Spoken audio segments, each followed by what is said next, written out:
Good morning. Day 242. Cooking down the refrigerator, freezer, and working pantry meals. So today I'm having a little something different. I'm having some pumpkin spice cappuccino. That sounded good to me. I'm kind of getting in the fall mood. I really enjoy the fall if it's not too wet and too rainy. And the weather's cooler, although it's been really a beautiful July and August here. Mainly in the 80s, low 80s, mid 80s, and I can't complain. So today, my family and I are going to go to the Oktoberfest. It's here in town where I live, and we're going to celebrate my middle son's birthday.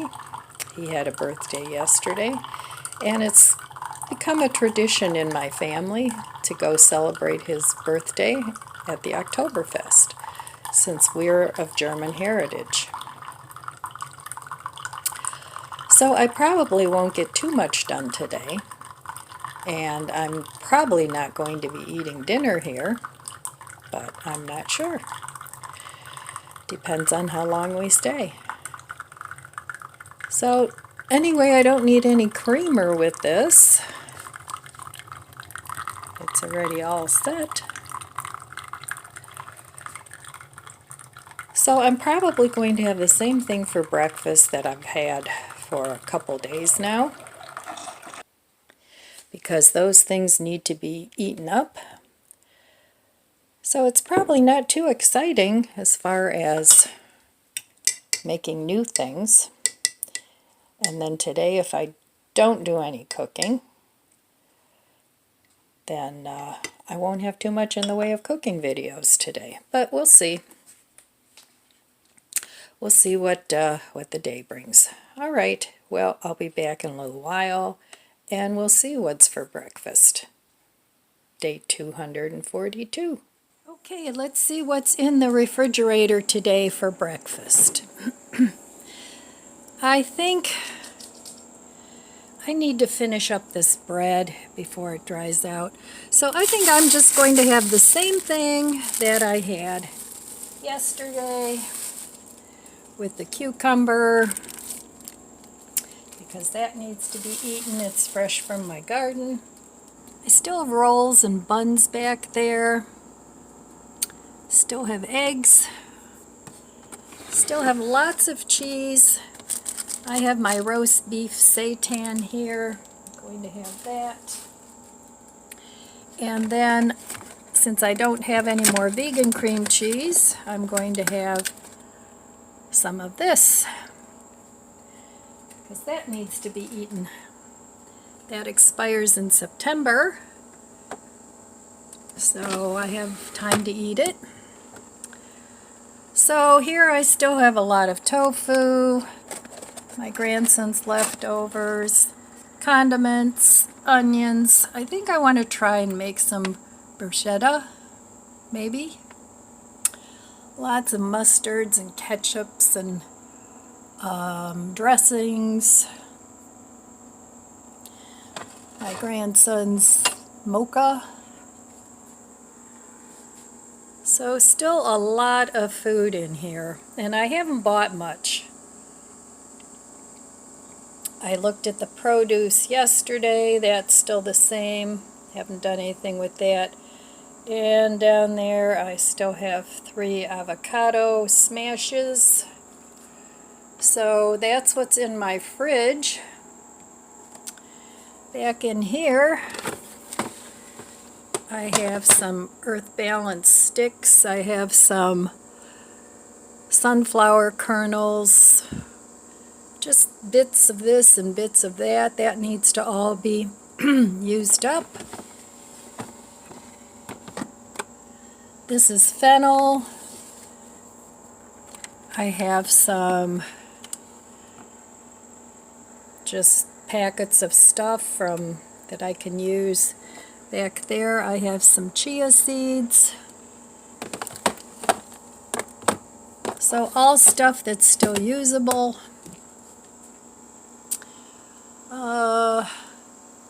Back there I have some yeast, bread yeast, some baker's chocolate, and some buttermilk, dry buttermilk stuff. So this is a very deep freezer or refrigerator. So I can store lots of things in here, and that's why I have everything in the front in these little slide out things. So I can get to the stuff in the back. And the stuff in the back is all in containers too.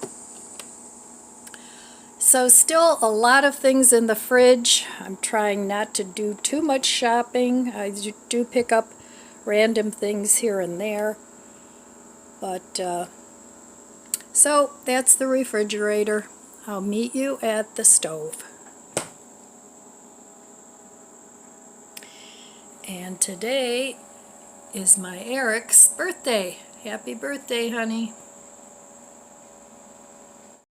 Alright, I'm going to try something new. I bought this quite a while ago, long time ago. This Blackstone cheese steak seasoning. And it has a cheesy taste. And since I'm out of my cream cheese cheddar, I'm going to try and make something similar because it's really good with this beef seitan. So I'm going to take some Neufchâtel cream cheese. I'm just going to make a little bit of it to begin with, not too much, because if it's not good, then I don't want to have to eat too much of it. So I'm just going to cut this up in pieces, and then I'm just going to smash it up with the cheesesteak seasoning, and we'll see. We will see how it turns out, because I like to play with my food.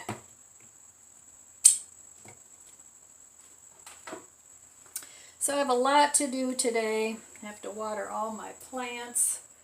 I watered in the front already. I have to do my indoor plants, my back yet. So I'm going to start out with a little bit because I don't want to make it too salty. And then just whip it up. I'm just using a fork. I suppose you could let this go to room temperature and it would be easier to mix up. But I'm hungry, so I'm just going to do it this way. Alright, I'm going to mix this up. I'll be back. Okay, well, it's all mixed up. So let's give this a taste.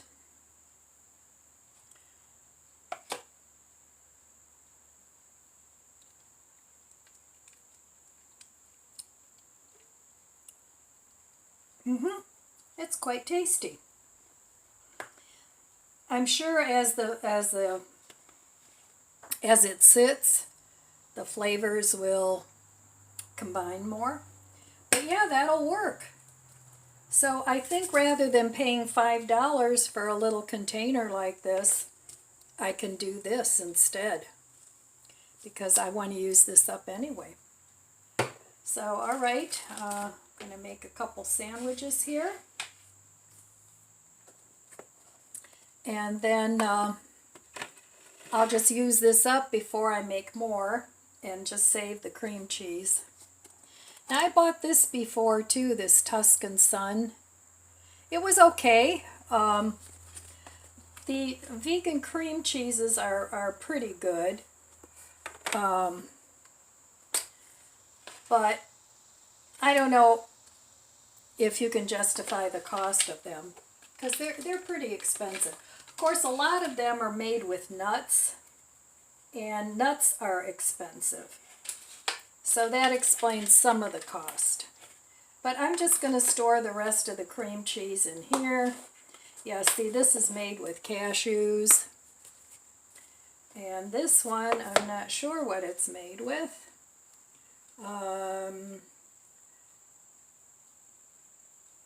Well, this one doesn't even have nuts in it.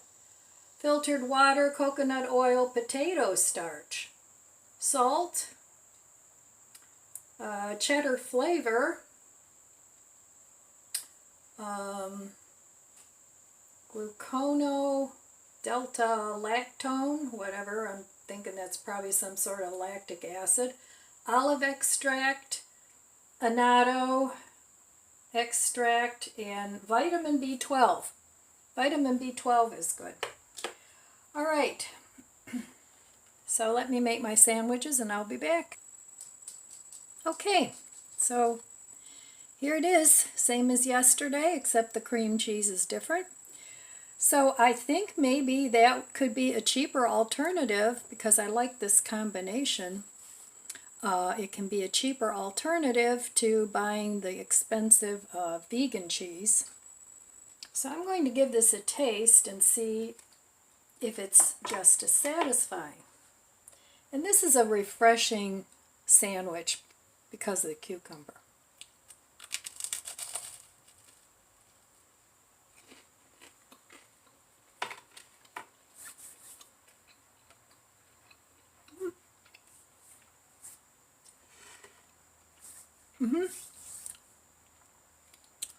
Yep, that'll work.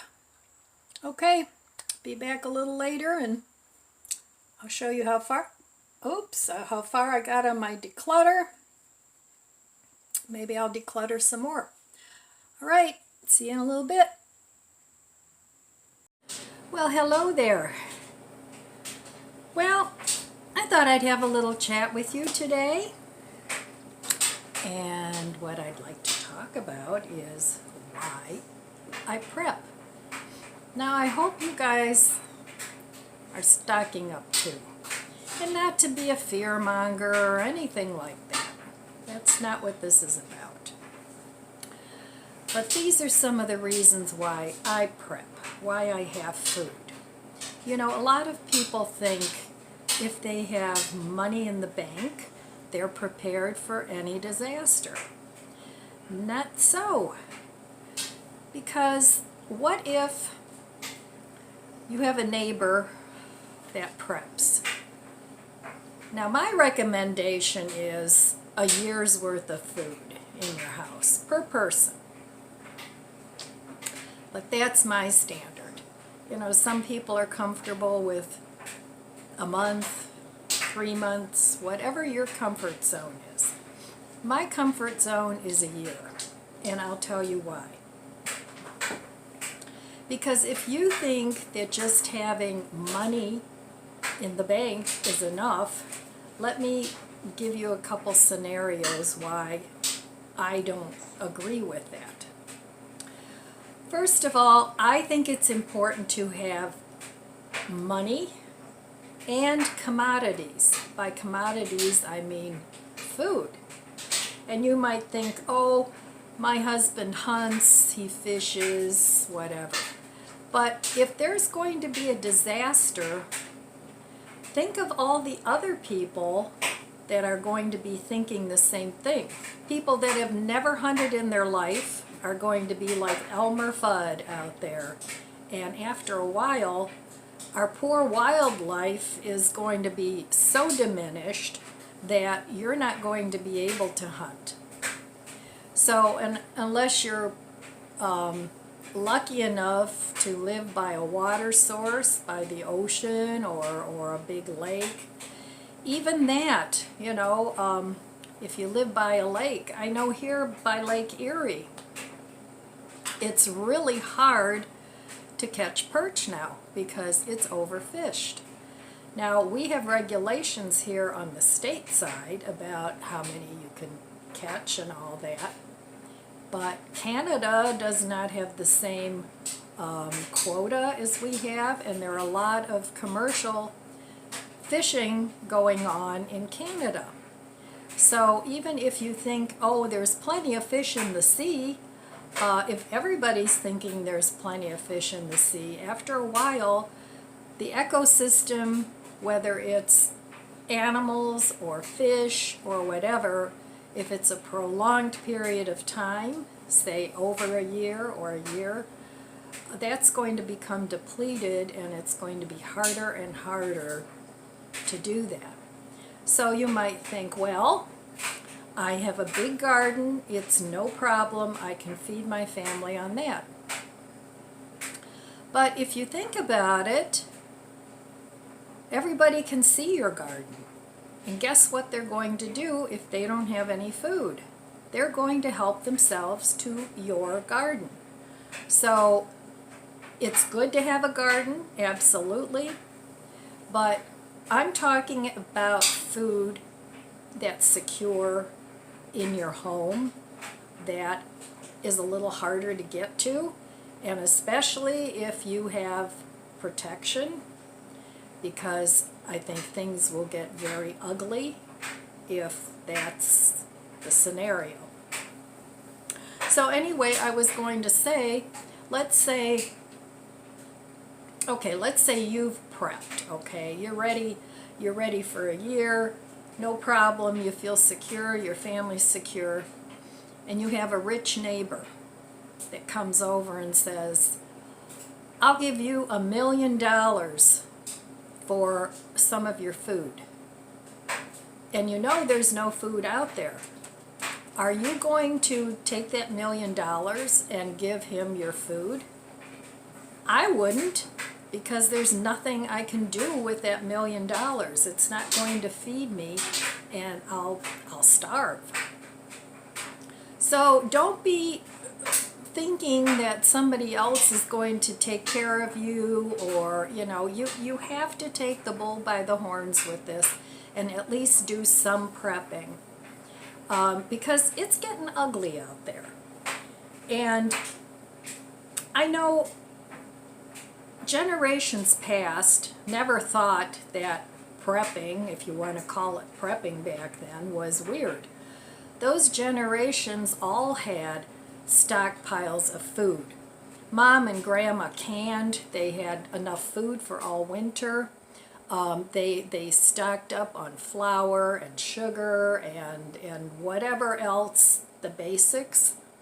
And even in the pioneer days, you bought big bags of flour to get you through the winter, because if you couldn't get to the store, to the little provision store, you were going to starve. So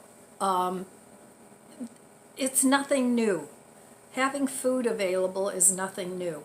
I know my mother had a garden. She did some canning. She wasn't a big, huge canner, but she had freezers. She would freeze the stuff. Now my dad would fish. The two of them would go out fishing, and they would catch fish and freeze those. And my dad hunted a little bit too, which, my personal opinion didn't make me happy, but anyway. But that's what people did up until this generation.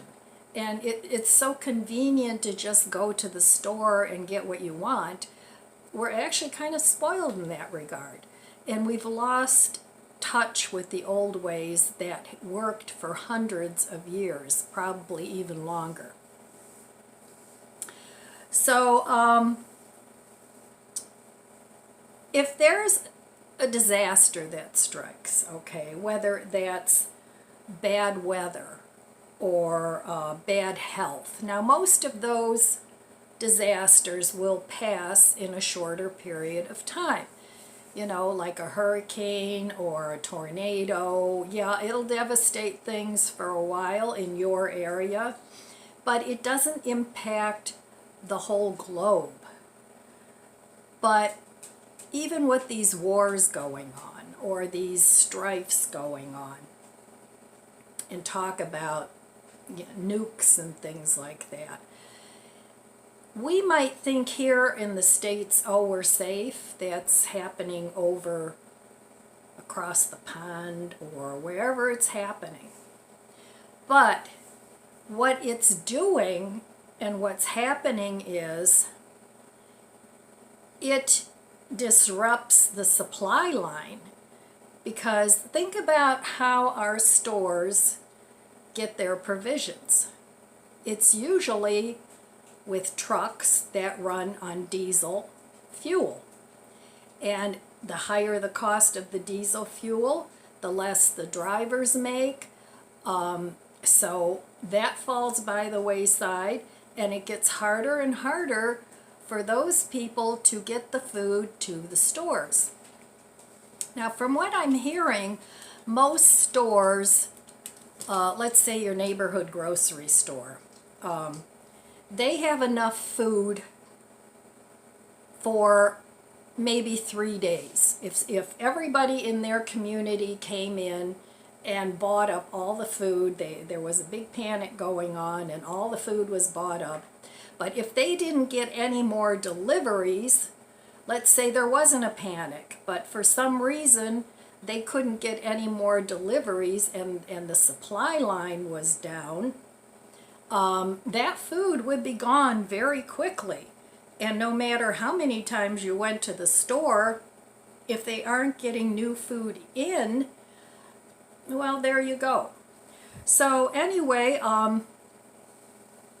some of the things that you might want to stock up on besides food, whether you get, packets of 25-year food, I don't really think that is necessary. If we're in a crunch for that long, well, I don't know, that would not be good.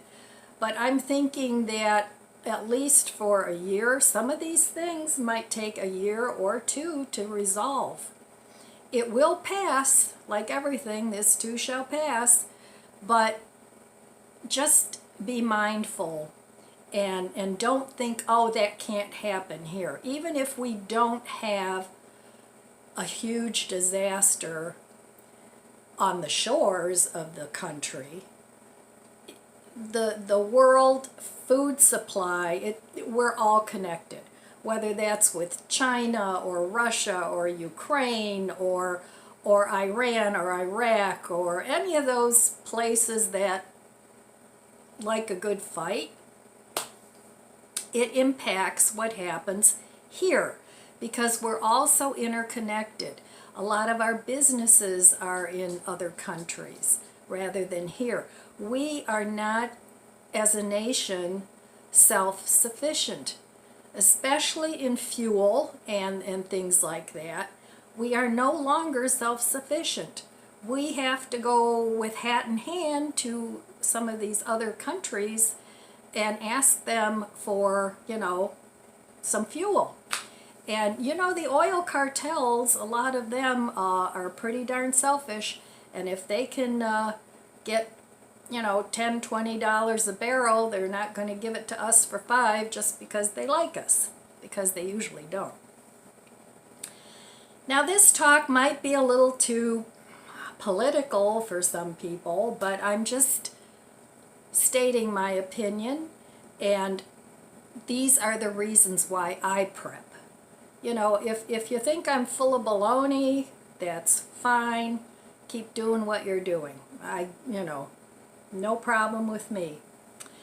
But that's why I prep. And you might want to think about having medications, whatever, having extra, at least for an extra month. I mean, a lot of us, especially as seniors, rely on medications to stay healthy. Medical supplies, you might want to Band-Aids and the wound care and things like that, antibiotic creams, anything that has to do with medical issues. You might want to keep a stash of that. Personal care items, shampoo, toothpaste, extra glasses maybe, extra contact lenses if you can't see without them. Anything along what you really have to survive. I mean, if you can't see, you're going to be in big trouble. And of course, food and water. Don't forget about the water, because without water you've got like 3 days in your history. So, there's a lot of man-made disasters that can go on for a long period of time if that happens. We're definitely in an era of transition. Things aren't what they were, and they are not going to go back to exactly what they were before. We'll come out of this, but the world will be changed. Hopefully, it'll be good, but, you never know. So bad weather usually passes, even if it goes on for a while, there's fires and then there's floods and all that stuff. But my whole point to this talk is please at least stock a little bit of extras in your house so that you can get by even if you're sick. Look what happened with this last episode of the mask and all that stuff. I don't know if we can even say that here on YouTube. There was a time where you couldn't even say COVID on here because the YouTube Gestapo would come and nix the whole thing. So, but they've let up on that now, so now you can say that word. But you know how isolated people became, and a lot of people were afraid to go to the store. I know some people were disinfecting everything from here to God knows where. They'd get groceries delivered and disinfect everything, and because nobody knew what the heck was going on.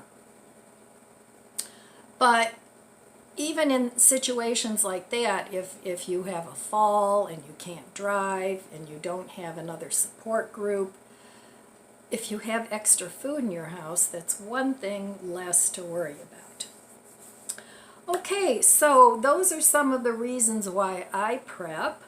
So think about having some extra cash, some extra commodities, and you'll be fine. Your family will be fine. You won't have to worry about it. And if you don't have a lot of money, start buying extra things when you go to the store. If you find something on sale, instead of buying one thing, buy two. And just keep doing that until you get yourself a stockpile that you feel comfortable with. So, okay, I'm going to get ready and I'm going to go meet my son and his family at the Oktoberfest. And so I'll be back a little later and let you know if we had a good time. I'm sure we will. All right, I'll be back later.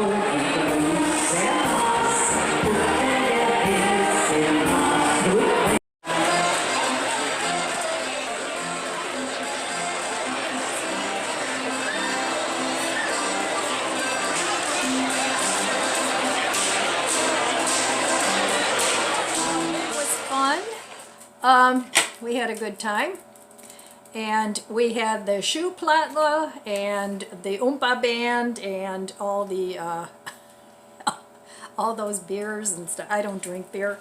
I'm not a good German. I don't like beer. But anyway, we have the Oktoberfest every year, and it's this weekend, usually the weekend around the 20th of August, and it goes on for 3 days. So anyway, that was fun, and now I'm back home, which I'm glad of too. And that's all I have for you today. So I want to wish you abundant blessings. I love you guys. Be good to yourself, be good to others. God bless you, and I'll see you next time. If you enjoyed this video, please subscribe, comment, and like. Thanks for watching.